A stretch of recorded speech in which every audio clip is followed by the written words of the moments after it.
Hello, everybody, and welcome back to the Sense of Humor podcast, where we bring you anything pop culture related or anything that interests us. We're your hosts. I'm Tyler, and this is Travis or Phantom Voyager. Hello. Welcome back for episode 53. Crazy numbers, people, crazy numbers. Oh And I'm yeah. sorry I'm overhyping it, but you know what? I'm stoked. I'm excited. Not necessarily for the topic itself, but like just in general. Like always happy to hop on and then maybe later on like stream cuz that's kind of what I did last week. I remember you hopped off and I said I wasn't going to stream, but hmm then my brother invited me to play this game called Ready or Not. Hmm. So we played that for a little bit, but I had subtitles on and I had no idea how realistic the NPCs were. So one of the NPCs decided to say the N word and Oh it wow. subtitled it.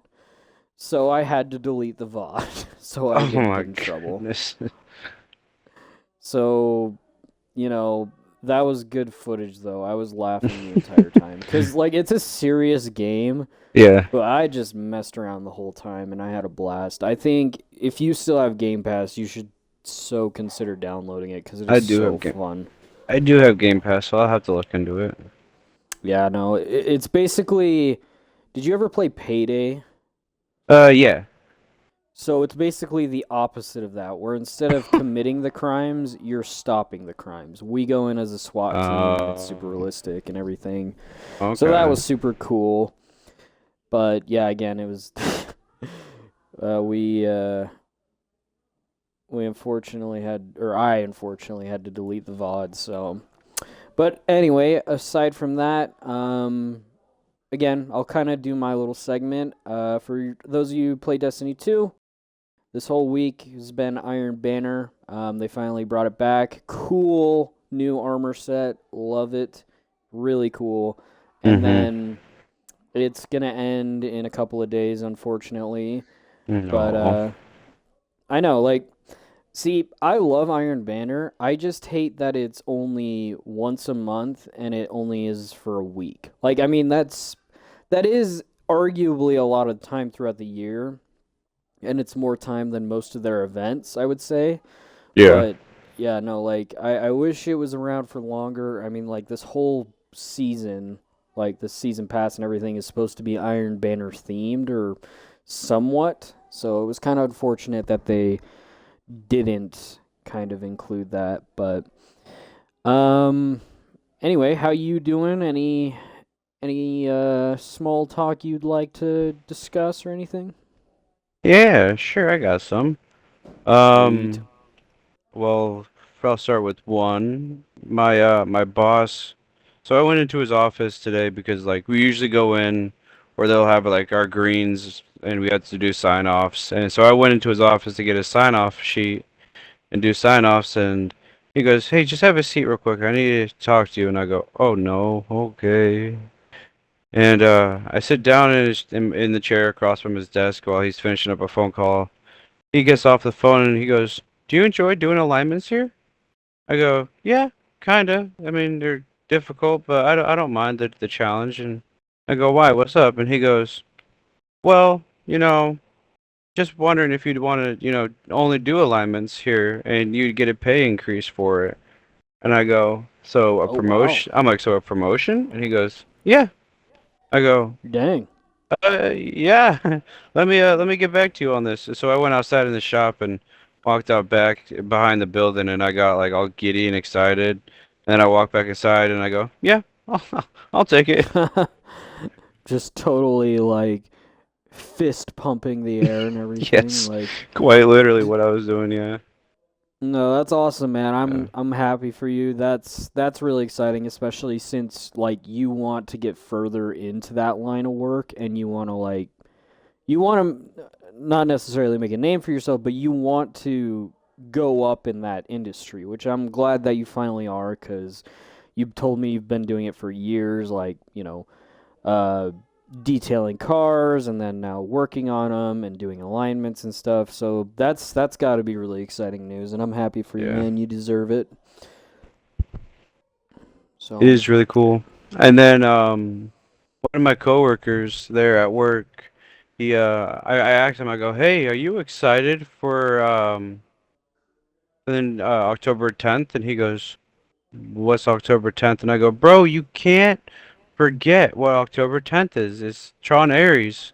And the dude immediately pulled up his phone, started looking at tickets and everything, and he goes, "We're gonna go together, okay? We're gonna go watch this movie together." And I go, "Yeah, we have to watch this movie together." And so he's like, "I'll buy the tickets. We're gonna watch it in 3D. We're gonna watch it in XD and everything." And I go, "Okay, you don't have to go all like that, but XD. yeah, that'd be awesome, dude." And he's like, dude, I can't wait." And he's like pulling up popcorn buckets and everything, and he's like, "Dude, we're gonna get all the popcorn buckets," and Did he's he mean just, IMAX or did he say XD? well, like at Cinemark, they have a XD, they have like XD thing, which just makes the screen a lot bigger.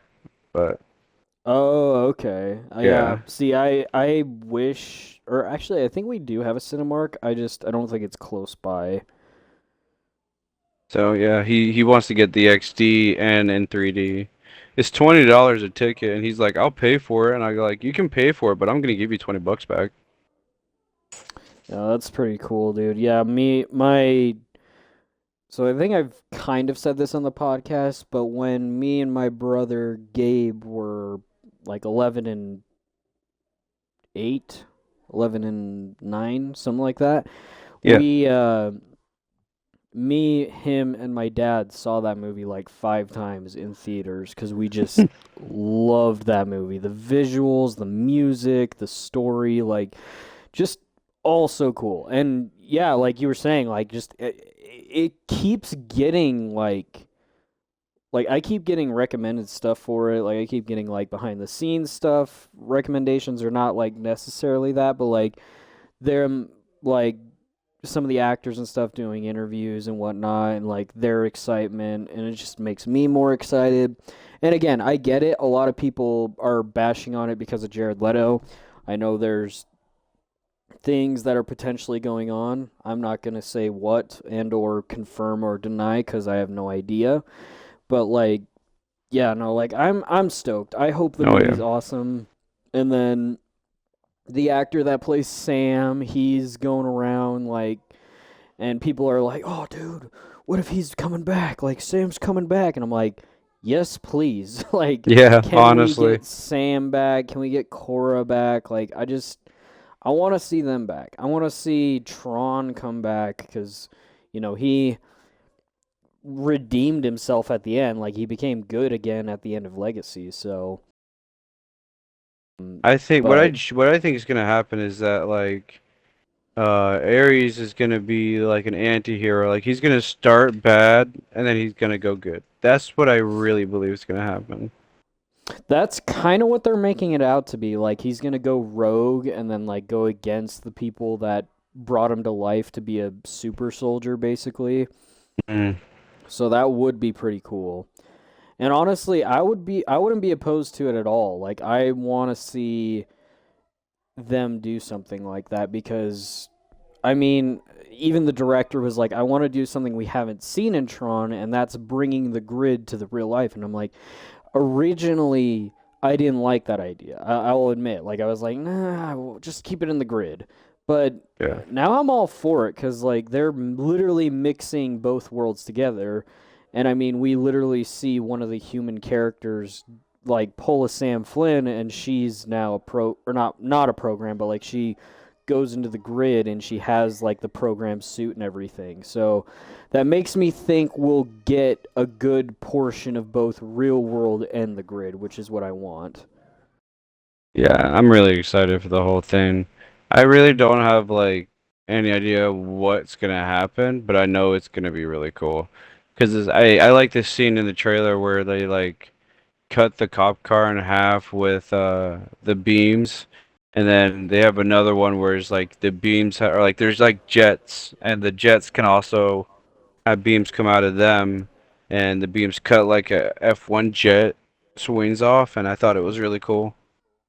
Yeah, no, those scenes are stunning, and honestly, I'm all for it. Like, I also want to see like, cause like I mean, there's the whole like red programs are bad, and I'm hoping like maybe at nearing the end it shows like the blue programs like following Ares into battle to fight the red programs and push them back into the grid where they belong, and like the blue ones are trying to protect the users because that's what they believe in. Like the blue ones believe the users to be their gods, their creators, because they are. Like Yeah. humans are the creators of programs. So I think that would be a really cool scene. And then Ares seems to be an advanced program or something. Like he seems to have like some sort of intelligence that isn't seen before. Like even Kevin Flynn in the trailer was like a program that's defying his programming, like So it's kind of interesting to see. Sorry, do you hear those people in the background? Like, are they too No, loud? I don't Okay, hear anyone. okay, yeah. And audience, if you hear it, you can call me out on it. I have a loud family, but it's whatever. But yeah, no, I'm stoked for that movie, and I hope it's good. Nine Inch Nails as well as the people that are doing the music, like super stoked. Like I'm really excited. I don't think they'll do as good as Daft Punk, but I have a feeling the music will still hit it out of the park. Oh yeah. But other than that, any more movie or pop culture news? Not that I can think of now. Sweet. Alrighty. Well, then first things first. Today's topic, because I was getting so many things recommended book wise in terms of like Lord of the Rings and The Hobbit and some of Brandon Sanderson's books like Mistborns, and I forgot what the other one was called, but I need to start reading again because like I don't know, it just takes me back to like high school where it was for English homework. And I know a lot of our friends in our group, like they would constantly be like, "Dude, I hate English." I'm like, "Bro, why?" Like literally get to write for fun, you get to read for fun, and like that's the homework. Like that's the best homework compared to like math and science to me. Yeah, And I again, like cheated in that everyone's class. but and I mean everyone's different, so like it's fine. Like everyone's got a preference on like what classes they enjoy and not. Yeah. But I don't know. There's just something that really stuck to me in writing and be wanting to be a writer or author, just a storyteller in general. I thought I would bring something to the table, kind of like English homework. Now, for a lot of people that might still be in school, or maybe some people remember school a little bit better, do you recall the elements of story structure, or also known as Freytag's pyramid? No. Don't remember that? And that's No. okay, because honestly, I didn't even remember that being called it. But No. I do remember the shape and the general thing. I will send you a picture now. But and for people at home, you can look it up. It's spelled Freytag pyramid, and it's kind of it's worded interestingly. I guess this one's more accurate though, the elements of story structure, so I could be wrong. Hang on. Yeah, let me send you the second one actually, cuz I think the first one I saw was a different kind of storytelling.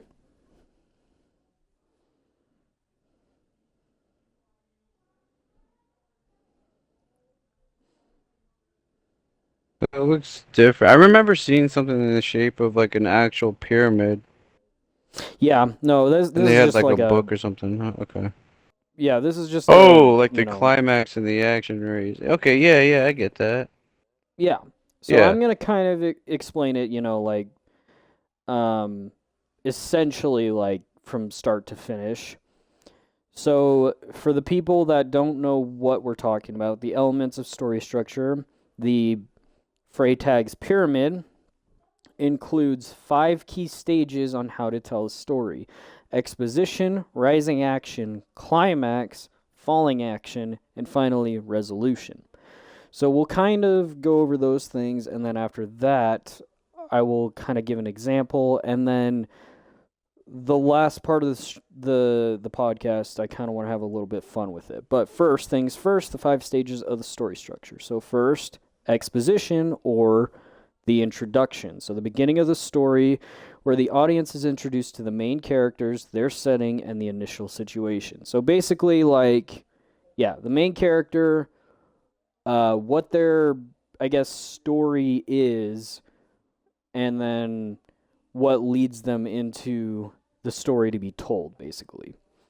Rising action, a series of events and conflicts that builds tension and lead to the story's climax. So everything in between the start of the story and one could say the final battle.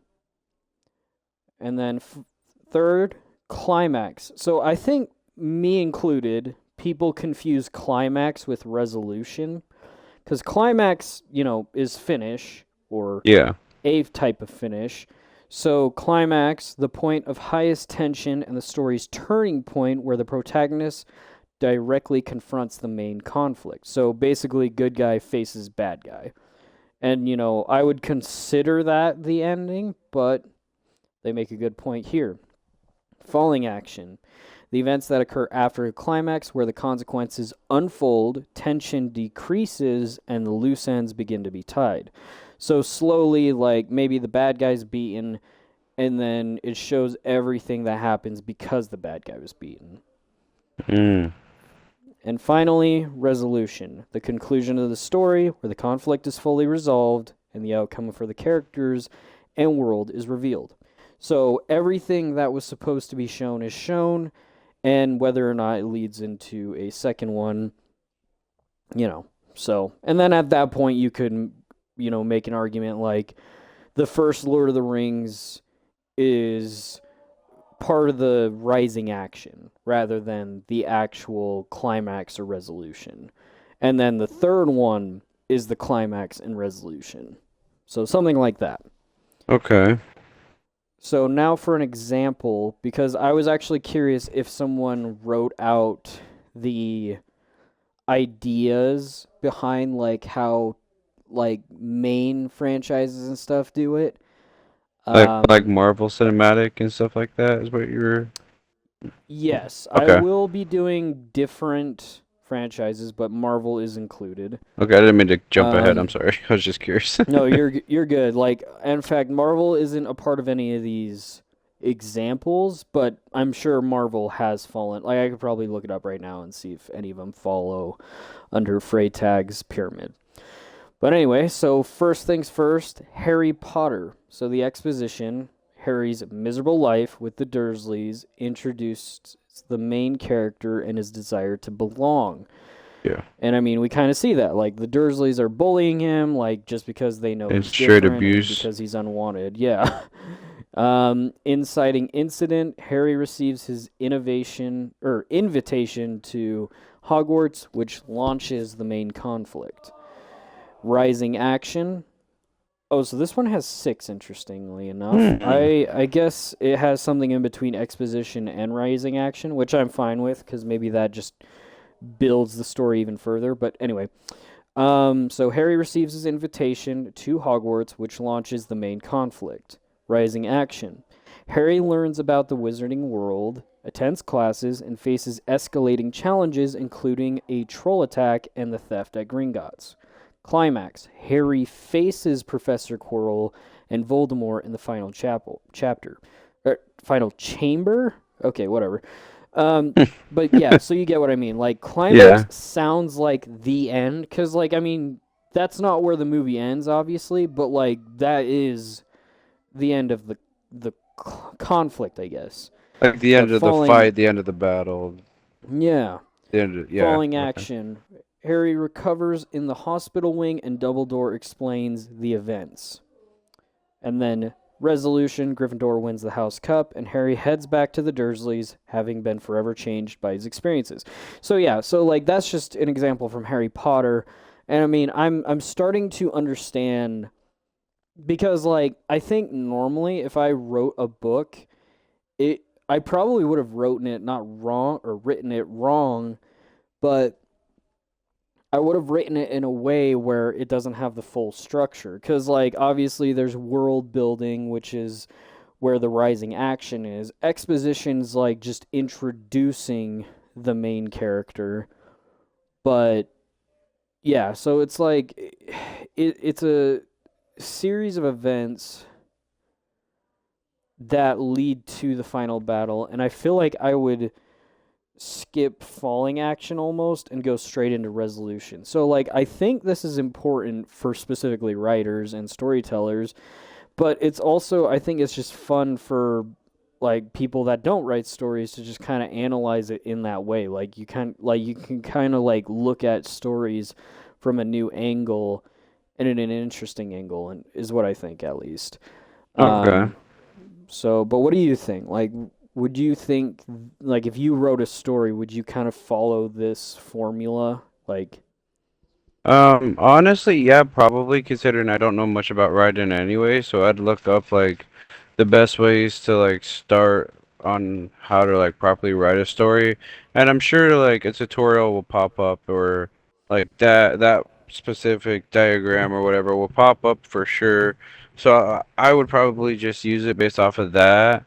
Um, and I just think it's like it would be easier for me to keep myself on track. Like I would be able to like know what I should write in this section, know what I should write here, and know what's going to come next. And I feel like it's kind of like a map layout of what's going to happen, and I think it makes like story writing or even just storytelling that much easier to do.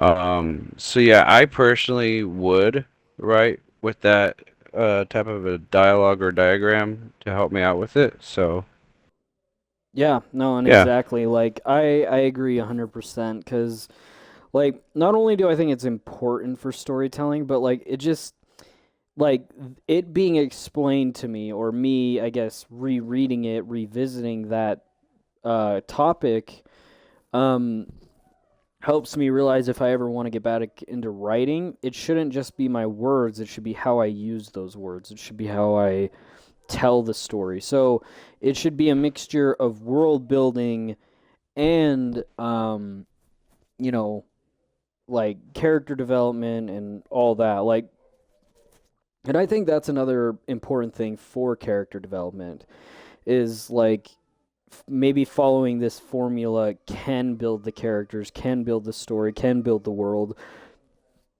in a way where like other successful franchises do that. And maybe that's why other franchises might struggle where others succeed. Maybe they don't all fall under the Freytag's pyramid. Like, and maybe I'm wrong. Maybe they all do, and I just don't look at it that way. Because originally I didn't. I thought like, okay, well, there's beginning, middle, end, and in between beginning and middle, it's kind of a slow start for most stories, and then between middle and end, it's the best parts, you know. So, but yeah. So I got a couple more examples before we get into the like I man I kind of rushed this to be honest, and I feel It's pretty okay. stupid. But okay. Anyway, Star Wars, the original Star Wars film, A New Hope. So the exposition, the opening scenes introduce Luke Skywalker on his home planet of Tatooine and the overarching conflict between the Emperor and the Rebellion. So they kind of did miss one here because it doesn't technically open up with Luke. It opens up with Leia getting chased by Vader, and then that whole story being led up to Luke's involvement. So like I would say it would be Leia giving the plans to R2D2 and then R2D2 using an escape pod with his friend C3PO to land on Tatooine, and then that just leads Luke to that. And then, like, I know a lot of people are like, well, that's kind of like a Destiny thing, like where, and not Destiny the game, but like it was supposed to It happen. was Like the destined. Force, Yeah. yeah, exactly. The Force wanted that to happen because the Force needed balance. And I don't mean to get too deep into Star Wars lore, but if you kind of look at it, in this prequel trilogy, thousands of Jedi and only 2 Sith, but then there was also a war between the Republic and the Separatists, so light versus dark. And then, like, the conclusion is Vader and Palpatine wipe out all the Jedi. I mean, obviously there's some stragglers like Cal Kestis and Ahsoka, but like we'll forget that. So there's only 2 left, Palpatine and Vader. And then the original trilogy is where the light balances out the dark with Luke and Leia. Yeah. So 2 and 2. So light and dark are now equal. And then where that happens, Luke beats both Vader and the Emperor, and then that gets rid of the dark, and now there's only 2 lights. So, like, people can argue, like, the sequel trilogy kind of fixed, or not fixed, but, like, continued that, but it was just lazy writing, okay? I'm just going to say that right now. Yeah. I've kind of, expressed my opinions on that, but that's not why we're here. We're here to discuss the pyramid. But anyway, rising action. Luke joins Obi-Wan Kenobi, meets Han Solo and Chewbacca, and journeys to rescue Princess Leia, leading to increasingly dangerous encounters with Imperial forces. And climax. So this is the important part. Again, like where we see climax, where we see resolution. So the iconic battle in which the rebellion attempts to destroy the Death Star. So falling action, Death Star is destroyed, and the heroes are celebrated for their victory and resolution. Luke and his friends receive medals, but the war against the Empire continues, setting the stage for future films. So, and there you go. Like, I mean, the resolution and falling action can be a lot shorter than what people think. Like, in fact, I would argue climax and rising action are probably the 2 longest segments of a story. See, and like originally, like before, thinking about it, I thought, well, maybe, they're all equal amounts of segments, but then that would be a lot of time for origin story and world building, and then a lot of time to get to where they need to get, and then a lot of time for them to actually get to where they are, and then fighting the bad guy, and, it's just like too much time in one place or another. And I mean, again, that could be in some cases, like a lot of people argue that, like, the end of Harry Potter and the Deathly Hallows Part 2, that it was anticlimactic the way that Voldemort died. And I was like, well, I mean, they destroyed all the Horcruxes. Yeah. And Harry was the last one. Or, sorry, actually, no. Nagini was the last one. The snake, yeah. Neville killed, yeah. I will say, though, the book did definitely do it a little bit better, where, and a lot of people have actually kind of expressed this, that Voldemort was seen as immortal, and then in the book, his death was completely mortal. Like, he's just dead. Like, he's laying there dead in front of everyone. The whole castle watches Harry and Voldemort fight. And so it's not in the woods. Okay. No, yeah. So they're actually I think they're in the Great Hall, actually, when they fight. Oh, right where they all eat. Okay. Yeah, and that's where, if you remember in the movie, that's where they're all healing their wounded and everything. Yeah. So they're all watching this fight, and when they see Voldemort die, like, there's almost a sense of relief, because, like, people just, like, now realize, like, Voldemort was a being. Like, he was a human being. He was nothing more than just an evil human being. Like, he wasn't immortal, he wasn't this god that he wanted people to believe he was. And that was the whole point. But the way he died in the movies, it seemed supernatural, you know what I mean? Like, he Yeah. disintegrated as if he was being descended into hell, or Yeah. ascended to the heavens to be punished or whatever. Like, it just seemed to Unrealistic. it just seemed to take away from, like, Harry completely destroying Voldemort's reputation. And I think that's where they kind of failed there.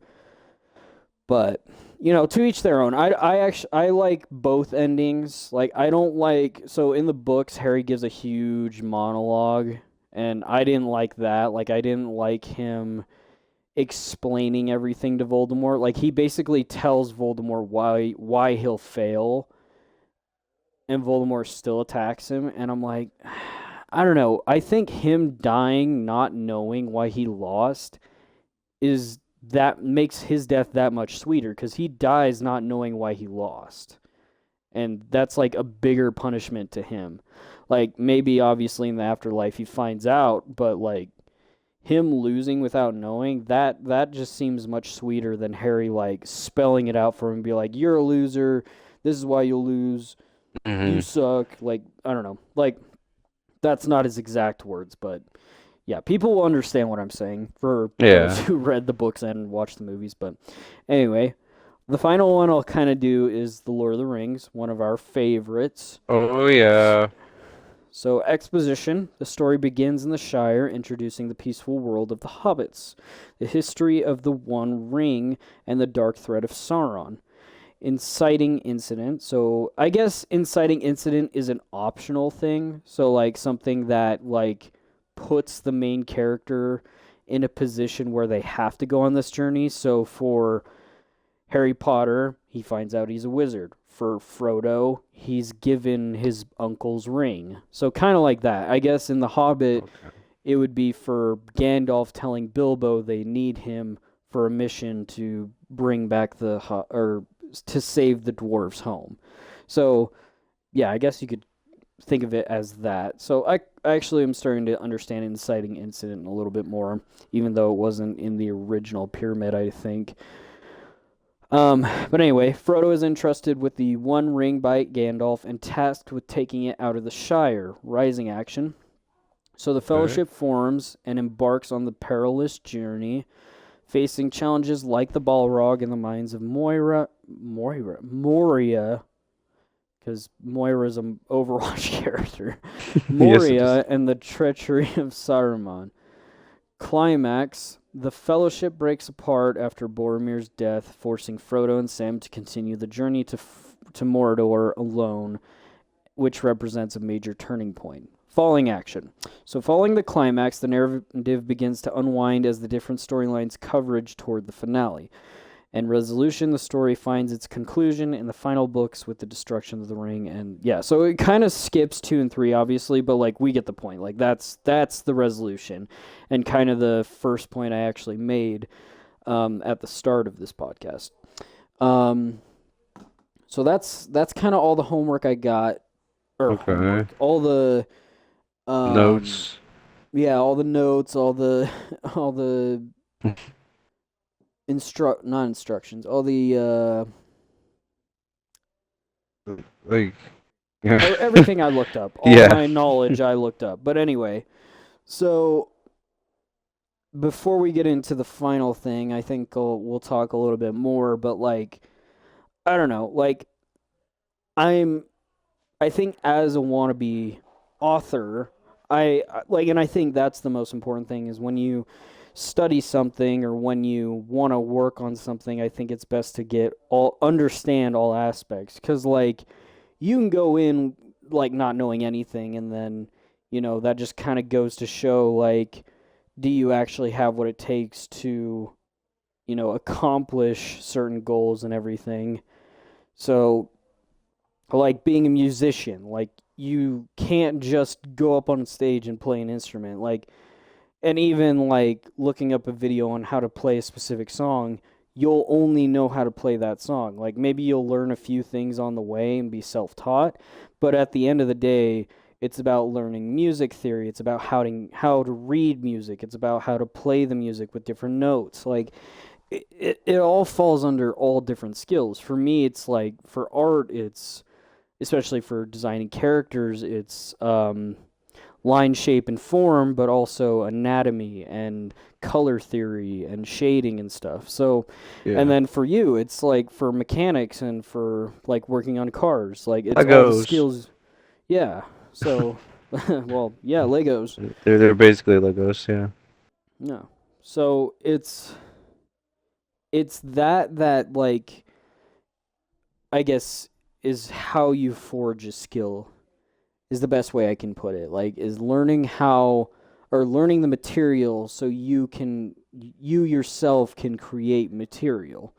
Yeah. And that's what I really look forward to cuz me and a friend got a story related project we're working on, and I thought it would be smart to not only do it for my own stories but for me and his as well, and even including other people. Like I want you to be included, a couple of our other friends in our group to be included for this specific project, and hopefully we can make something pretty cool. Um, Okay. but yeah, so like I don't want to stretch this, but like No, I get it. Like I understand. Like the more you're talking about it, the more I'm thinking on like the books I've read, and like cause like for example, the main book I read is Fablehaven. I get it, like it's technically like a kid fantasy style book or whatever, but I don't know. I've been listening to it since I was a kid, and it's just a book that's always stuck with me. Everyone has a book like that, and yeah, and I would you know, argue like I don't think there should be, like kids and like for adults at least, like I don't think it should be separated like that because like people are like, oh, why are you watching cartoons are for kids. I'm like, okay, but there are adult cartoons. And yeah, I was listening to another podcast where they discussed this, and they actually talked about how like animation, or how people normally call it cartoons, is just a form of storytelling. So I would argue that's the same for Fablehaven. It's not a kid's book because, like, I would argue that's probably one of the hardest reads for me personally. Like, maybe I can go back and I can understand it a little bit better, but I would argue, like, it's for all mediums, because it's a form of storytelling. Like you could like simplify it for a kid. Like you could like memorize the books, but then simplify it for your kid and tell it through your own words. And that would just be another way of expressing that format. Like same with like movies and books and comic books and animation. Like yeah, it's all the same thing. It's all storytelling. It's just a different way of telling stories. Like now, I will say there are definitely animations for kids, and there are yeah, animations for adults. yeah, like But Bluey like, and Family Guy. Yeah, yeah, exactly. Like that's a good medium. And I would argue, like a lot of people would argue, that Bluey isn't even just for kids. Like my dad watches Bluey sometimes, like with my little brother. Mm. So, I really think it's just a format that people use to tell stories. And I'm not going to be upset at anyone telling me like, "Oh, it's for kids," because, you know, that's what a lot of generations grew up knowing is that animation is for kids. But I would argue anime is very adult, but it is also animation or Japanese cartoons. So, yeah, you nerd. know. I'm just kidding. So, yeah, and heck, I rewatch like my favorite Spider-Man TV shows like on the yearly or on the monthly sometimes. Like I'll just pull one up and just like watch through the series. Like, and even the new one, the Friendly Neighborhood Spider-Man. That's a little more adult. I think it's TV-14. There is blood. It's pretty violent in some parts, but like it's still animated, and I still freaking love it. And heck, Disney's coming out with a new adult animated series called Marvel Zombies.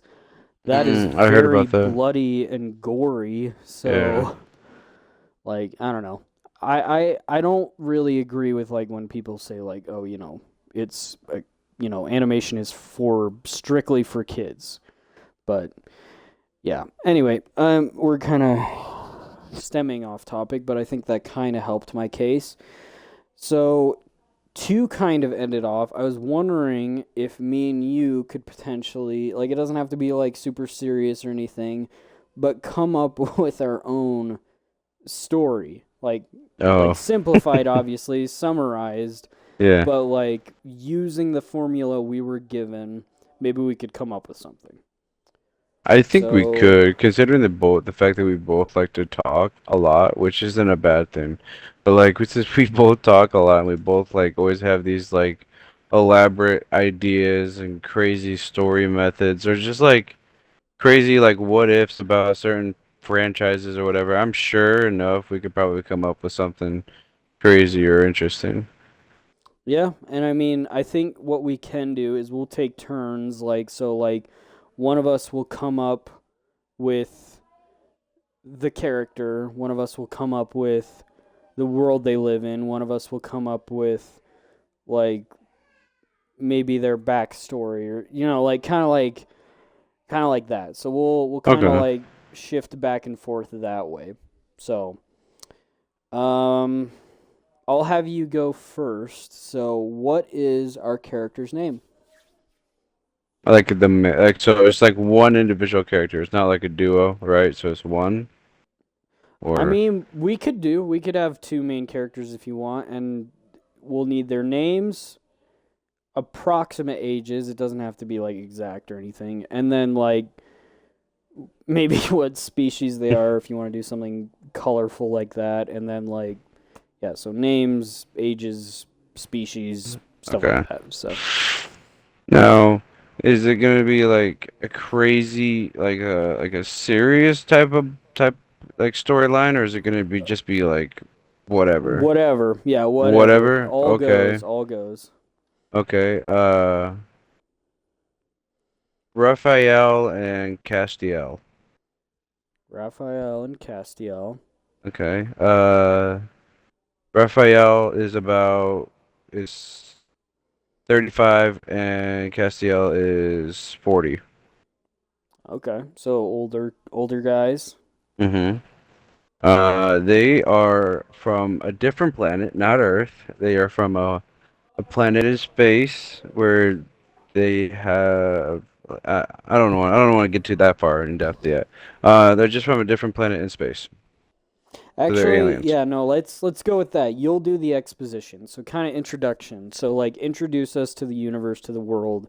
Do that and then I'll do the rising action, then you'll do the climax and then we'll go through there. We'll kind of go back and forth with that. So Okay. rising or exposition. So names are Raphael, Castiel. They're from a different planet. Are they human? No, they are aliens. They are aliens. Yes. Do they look human or are they They. like Okay, let's think here. They're aliens, but they're two different species of aliens. mm, Um.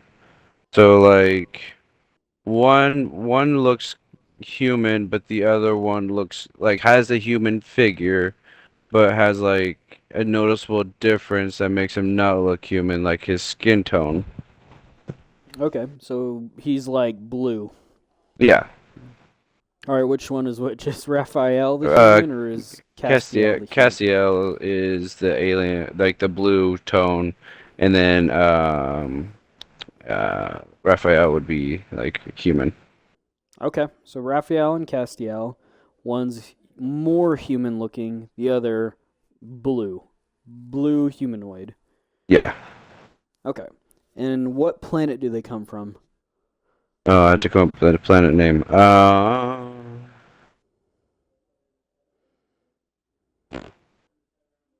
Planet, planet. Uh, gosh, every time I think of a planet, I'm thinking of all the planets from like actual TV shows and movies I know. Can't do that. It's got to be original. It's got to be original. It's gonna be planet,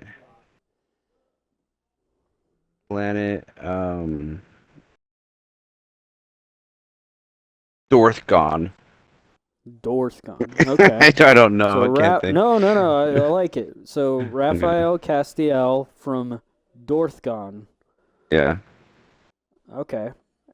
And what's their occupation? What do they do for work, or maybe they don't work? Maybe they what do they do? Okay. One is an office guy, like just a random office worker, Okay. and the other one is a guy that doesn't have a job, but he's looking for a job, and his parents think of him like a bum. So Man, kind of at like age 40 yeah. or 35, he's Okay, total bum. he doesn't live with his parents, but like He's a he makes like disappointment. yeah, Okay. So like is one's Raphael the higher up. one with the office? No, it's Okay, Cassiel. so Cassiel's the one Castiel who's is the house. office worker, Yeah. and Raphael's the disappointment. Got it. Yes. Okay.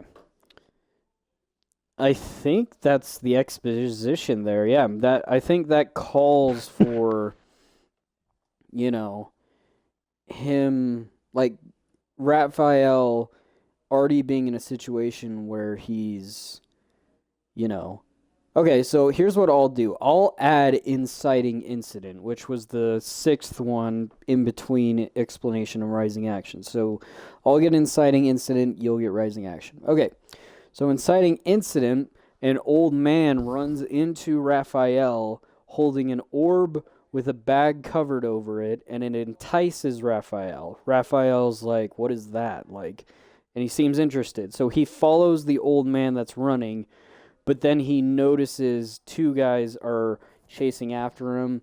The old man falls, drops whatever he's holding, and then the two guys are about to like it looks like they're going to kill him. So Raphael Mm. steps in, beats up the guys, scares them off, and saves the old man with the orb.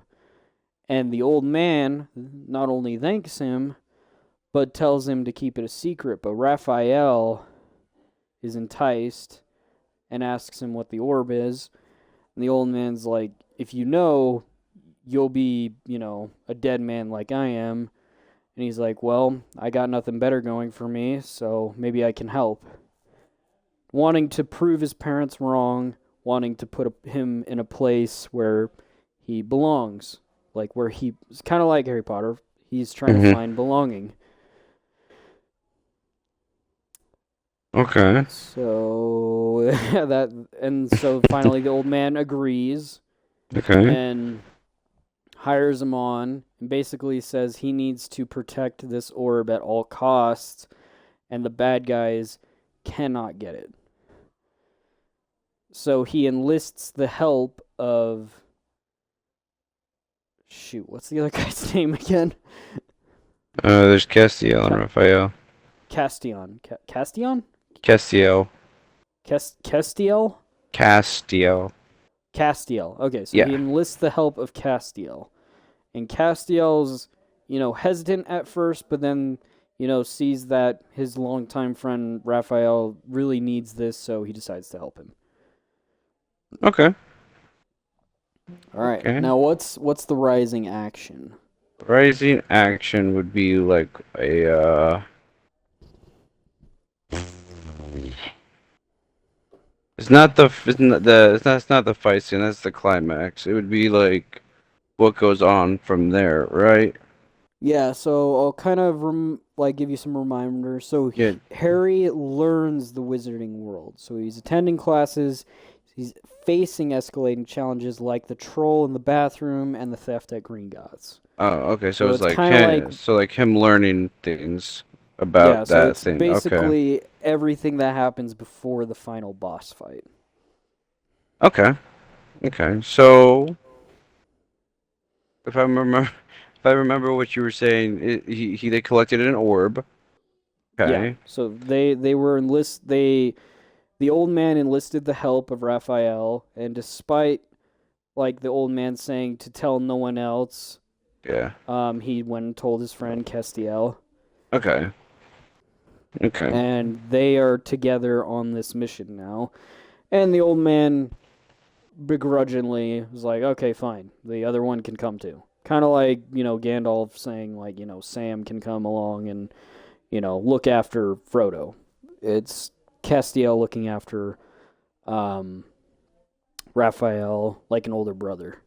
Okay. So, let's see. Did you mention at all about an office or anything like that? No, because so that's why I said like Castiel was like hesitant at first because he has a day job. Okay. But when Okay. he saw that Raphael needed this, like he's like, okay, well, I need to help my longtime friend Yeah. out. So Okay. So, from there on out, Ca Castiel has the job. Yeah. Yeah. Yes. Sorry. I'm trying. It's a lot to process. Um, Castiel has the job, and he is helping his friend, like you said, and he goes. So they both. Okay, let's just go here. They both leave, and they both like take a road trip just so they could try to like find a place to hide it because Raphael said he might know a place that he could try to help him hide it, and you know, Castiel went along willingly, and on this adventure, they're, just driving along a long two lane highway, just cruising along out in the middle of the countryside, and just driving along, listening to music and everything, chilling. Anyways, they get to a point where, they pull over, have to take a nap. They wake up and they just keep driving. Ah, I got you there. Uh, all right. sorry. Anyways, they get to the place that they need to go to, and there's a note with the bag, including instructions on about this orb, and these two obviously are curious, and they're trying to figure out how to use it, and this orb, once they both touch it at the same time, and they both um I was going so far with that, and then I lost all train of thought. Um, they once they touch this orb kind of allows them to like see the future, but they both see the future in different points of views. Like one sees someone that they know dies, and then the other person sees someone that they know die, and then they both let go of the orb, drop it, doesn't break, lands on the floor, rolls under the couch, and that's where I'll leave off. Okay, so I'll kind of If pick if up if, if because that makes that's any sense. If yeah, that no, that makes okay. sense. So rising action, I'm gonna kind of continue it because I don't think we've quite reached the climax. Oh, I'm sorry. No, you're good. I'm trying But my best. no, you're good. So once they see, they don't get a clear image. They don't see who dies in each other's vision, but they know one of those like one of them dies at the end. Yeah. So they're now both hesitant because Raphael doesn't really care about himself. Like he doesn't want his friend to die who's successful, who's been looking out for him since they were kids. Castiel, he's not selfish, but he also just doesn't want to die. So he gives up and he kind of the leaves the mission. Like so he's like, okay, I'm done. Like knowing one of us dies, it's not worth it. But Raphael, still holding strong, follows the further instructions to bring it to an organization that will keep this orb under lockdown so the bad guys can't get it. But on his way, he's attacked by the bad guys, and they're like he's not even like halfway there to the destination. Mm. So the bad guys come, they're about to take the orb, but then this lady, we'll call her um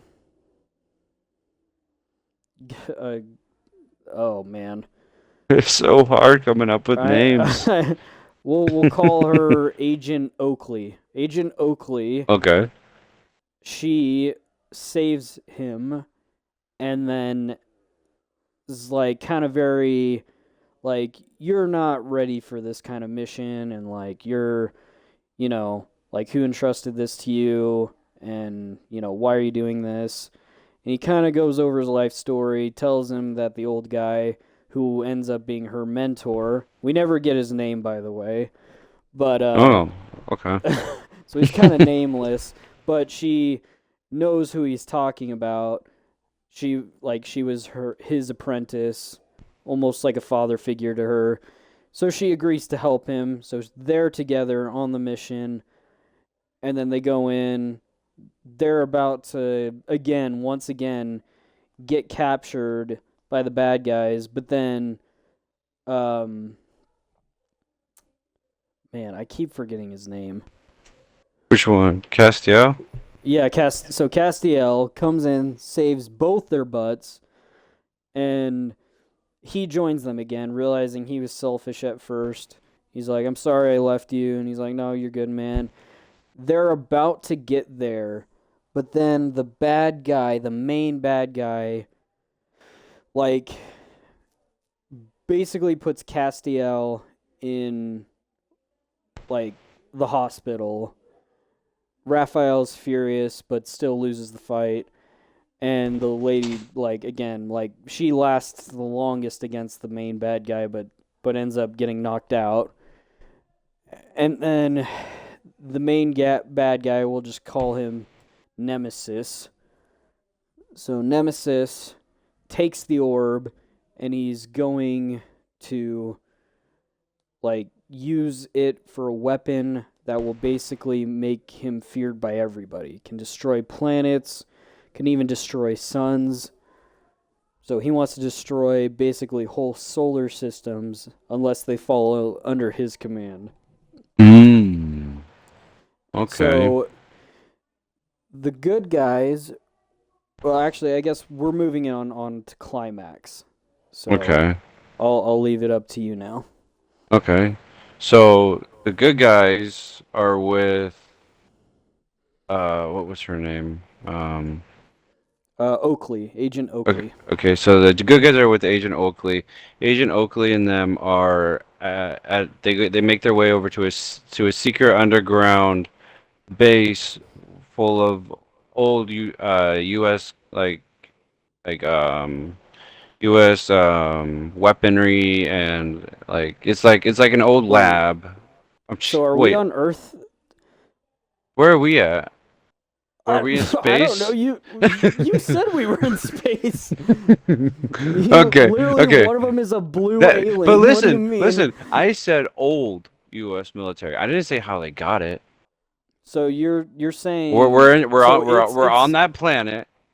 we're in an era where the military from the United States still somehow managed to make it to different planets.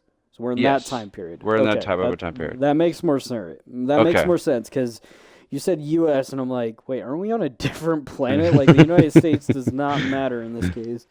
No, like we're on a different planet. Yes, but anyways, we're in that type of time period, like Star Trek type, like way futuristic time period, or like Marvel Guardians of the Galaxy type time period where they can travel. Anyways, we're that type of time period. Okay. So they go to that underground base. They have all these old U.S. like things and everything, and they let's see here. Let's see how far I can go with this. They go down there and they find some reconnaissance, not reconnaissance. Is that the word? What what's reconnaissance mean again? Like scouting, like Okay, basically like equipment that allows them to spy on people. Yeah, so they get some of those to like help them like seek intel, and they have to go on these like like scouting slash like night missions or whatever to like collect and like scope out the base and like figure out like what's going on and how they can like infiltrate the base as best as they can. I'm dyslexic, guys. This doesn't help. No, you're Um, fine, man. And if you wanna, like, we can pass it on to one another. Like, if you think, like, okay, he can continue, yeah. like that's fine Um, with me too. okay. And once they do all of that, they you take it from here. I'm sorry. I'm trying to. I'm really Hey, man, trying. I I'm said you trying could, and so I hard. let you know. Okay, I got it. I got it. I got it. I'm sorry. So they gather their forces. They're ready to infiltrate. The main three volunteer to scout the perimeter. So they send the intel back, but in doing so, they're captured by the bad guy, tortured, almost to the brink of death. Some would say, but not quite. Um, but they never break. None of the three break, and then finally, the the good guys come in, they break into the base, they're fighting off the enemy forces, gives enough time for the main three to escape as their distraction, and then finally, uh, Castiel, Oakley, and Raphael go in on the bad guy together, the main bad guy, Nemesis, fight him together. They all fail a couple of times, but finally they knock him to the ground, but it's too late. Nemesis has activated the weapon, so the core that they were protecting is charged, and they have to. Um, they basically have to, like, get it out of there. So Raphael um, gets shot by the main bad guy, Nemesis. So he's bleeding. He's bleeding out. Okay. The other two are able to hop on Nemesis, and Oakley stabs Nemesis, so Nemesis is dead. But they don't see that Raphael was crawling away with the orb in his hands to a ship, and he starts flying towards a Mm. sun as the reactor or the core is about to explode. And he says his goodbyes to Castiel and Oakley, who he kind of grew fond of. It's totally obvious. They like completely fell in love, but there was no continuation for their romance at that point.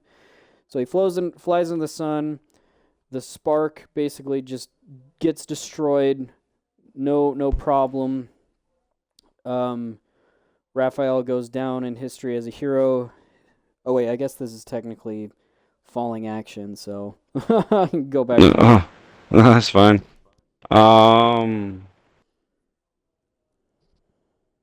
Okay. I'm trying to remember if like I got like them being how do I say it? Because Raphael was human, right? Like let's Yeah, recap. Okay. he's dead because he Yeah, fulfilled the he died. prophecy that they Yeah. saw in the orb, and he's the one that died. So Castiel goes on remembering his friend, kind of goes back to his office job. Yeah, and so Oakley never falls in love with anybody else ever again. Dies old alone. okay. I don't really know where we would go from there. We could Admittedly, I kind of like maybe we could be nearing. like, they have like a huge like citywide monument. Okay, hold on. They have a huge white city monument and Mhm. everything. Like they have a huge statue and the same old man comes up to Castiel's son when he is the age of 26. So this is like 26 years in the future. So he comes back, same old man, doesn't age, comes back up to his son and gives him another device, not the same orb, but another device, and says, "You have to guard this with your life." and Oh, it just ends right there. so so the bad guy was the old guy was the bad guy all along. He's Yep, sending the people on whole hopeless time. Hopeless prophecy missions. missions. Yep. That would actually be kind of like oh, what's that guy's name? Shyamalan, the guy who does all the crazy twist endings. That would actually be a crazy twist ending. I like that. Like the end just reveals that the old guy is sending people to go die, like because it's supposed to happen. Like it brings a Oh, balance in I the can make I galaxy. can make it better. In the old man, what's the main villain protagonist's name? What's his name? Nemesis. Okay, so n- the old man actually worked for an organization and had his own army, but realized that Nemesis was corrupt and too corrupt. So that's why he sent out that orb to be able to basically kill off the people in his organization that he didn't want to have. So that's why he does what he does. Fair enough. All right. Well, what a crazy ending and what a perfect ending to the podcast because we went off the rails with that one. Holy, that was I like tried. I tried. I I really did. I'm sorry. I'm sorry if it was I like no, that not was put good. together, but like I tried. I like that Amanai frick. I'm gonna be pissed if I don't remember that guy's name. Shyamalan.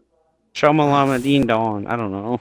I don't remember his name, and I don't remember what movies he did, but he does all the movies with like the crazy twists at the end. I freaking forgot.